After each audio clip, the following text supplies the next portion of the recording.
Ainsi parle l'Éternel. Maudit soit l'homme qui se confie dans l'homme qui prend la chair pour son appui et qui détourne son cœur de l'Éternel. Dans plusieurs passages, la Bible parle de ceux qui se confient, dans les grands, dans les princes, dans leurs forces, dans leurs armées, dans leur propre intelligence, leur sagesse. Parce que la sagesse de Dieu est infinie, plus élevée, tellement plus élevée. Il n'y a pas de mot que l'on puisse utiliser pour démontrer à quel point la sagesse humaine est limitée. La science, toute la réflexion, toutes les qualités des hommes ne pourront jamais égaler dans toute leur inventivité, dans toute leur ingéniosité, voire dans toute leur sorcellerie, répondre à certains problèmes. Parce que l'homme répond à certains, l'homme arrive à trouver des réponses sur certaines problématiques, sur certaines maladies de nos jours de plus en plus, à cause de la technologie, à cause de l'évolution, à cause du développement, des avancées.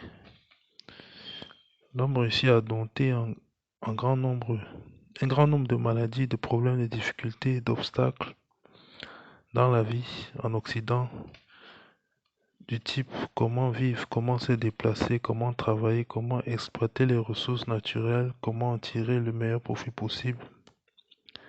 Il a su faire des choses, mais il s'est confié dans ces choses, dans ce développement, dans ce progrès. Il a voulu atteindre la Lune, dépasser la Lune, jusqu'à vouloir devenir Dieu.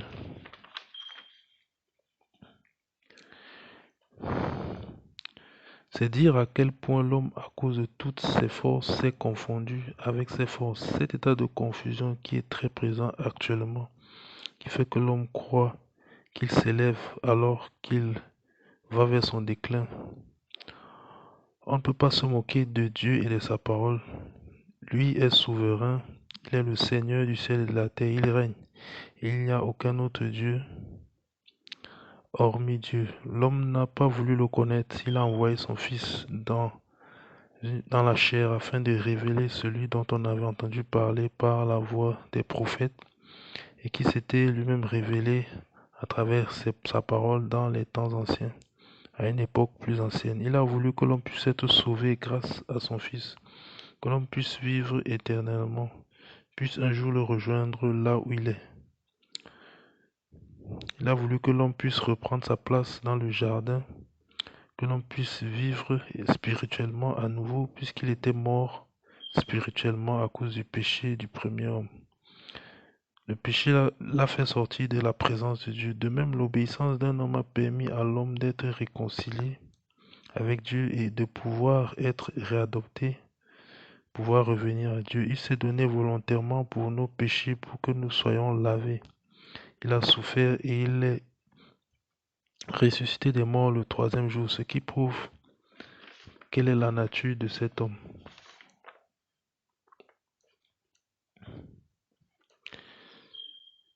Celui qui croit que Dieu a la puissance de ressusciter Jésus par son esprit reconnaît que Dieu peut le faire revivre spirituellement, le faire revivre en lui et avec lui par la foi en cette puissance de Dieu. Et il reconnaît aussi et il peut espérer qu'il héritera de la vie éternelle. Ceci est rendu possible par la foi.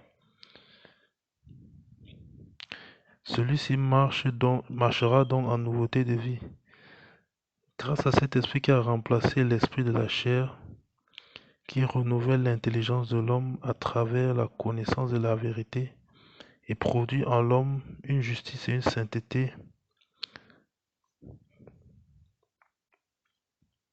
à l'image de Christ.